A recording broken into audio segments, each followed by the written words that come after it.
لا الہ الا اللہ پڑھ، لا الہ الا اللہ۔ اور بعد اللہ تبارک و تعالیٰ سے دور ہونا بندے کا سب سے زیادہ گناہ سے ہوتا ہے۔ اللہ تعالیٰ بچائے۔ گناہ جب کرتا ہے بندہ جان بوجھ کر کے گناہ کر رہا ہوں،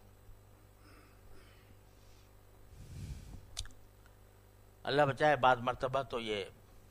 حصی ختم ہو جاتی کہ یہ گناہ ہے، نہیں، اللہ تعالیٰ اس حالت سے ہماری حفاظت فرمائے۔ لیکن جب گناہ کر رہا ہوتا ہے تو اللہ تبارک و تعالیٰ سے دور ہوتا جاتا ہے، شیطان سے قریب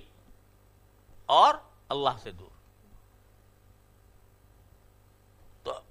اس قرب کو باقی رکھنے کے لیے ضروری ہے کہ گناہ، آنکھ جو ہے یہ غلط کام نہ، غلط چیز نہ دیکھے، یعنی وہ چیز نہ دیکھے جس کو دیکھنے کو اللہ نے منع کیا۔ آج کل ایک مصیبت ہے،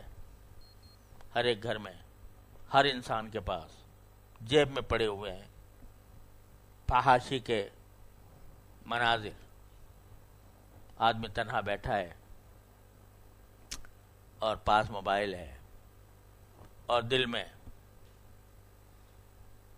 ہاتھ کے ایک ٹچ سے وہ نظر آ جاتا ہے،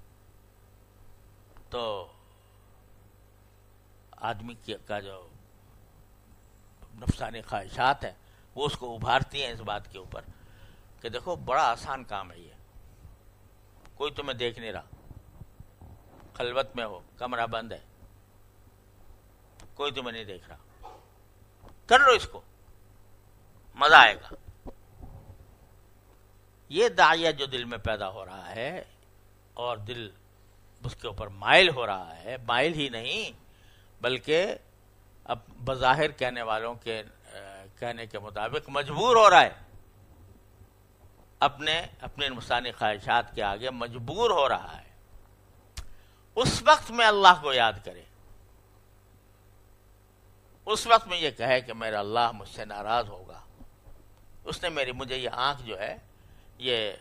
اس کام کے لیے نہیں دی، یہ سرکاری مشین ہے جو مجھے مفت مل گئی ہے، میں نے کوئی اس کو حاصل کرنے کے لیے نہ کوئی پیسہ خرچ کیا نہ کوئی محنت کی، اس نے مفت دے دی تھی، لیکن دیتے وقت کچھ ہدایات دی تھیں کہ بھائی اس کو کس چیز میں استعمال کرنا، کس چیز میں نہ کرنا، تو اس کے مطابق یہ کام جو میرا دل چاہ رہا ہے یہ گناہ ہے، یہ اللہ تعالیٰ کی نافرمانی کا ذریعہ ہے۔ اس کو استعمال کرنا تھا ماں باپ کو محبت سے دیکھنے میں، ماں باپ کو محبت سے دیکھنے میں اس کا اجر، ایک نگاہ ماں باپ کے اوپر محبت کی ڈال دینا، اس کے اوپر بعض روایات میں حج و عمرے کا ثواب ذکر مذکور ہے۔ بیوی کو محبت کی نگاہ سے دیکھنا، اس پر بھی اجر ہے، اس پر بھی ثواب ہے، اللہ تبارک و تعالیٰ کا قرب حاصل ہوتا ہے اس سے۔ لیکن غلط جگہ استعمال کرنا، یہ سرکاری مشین، اس کو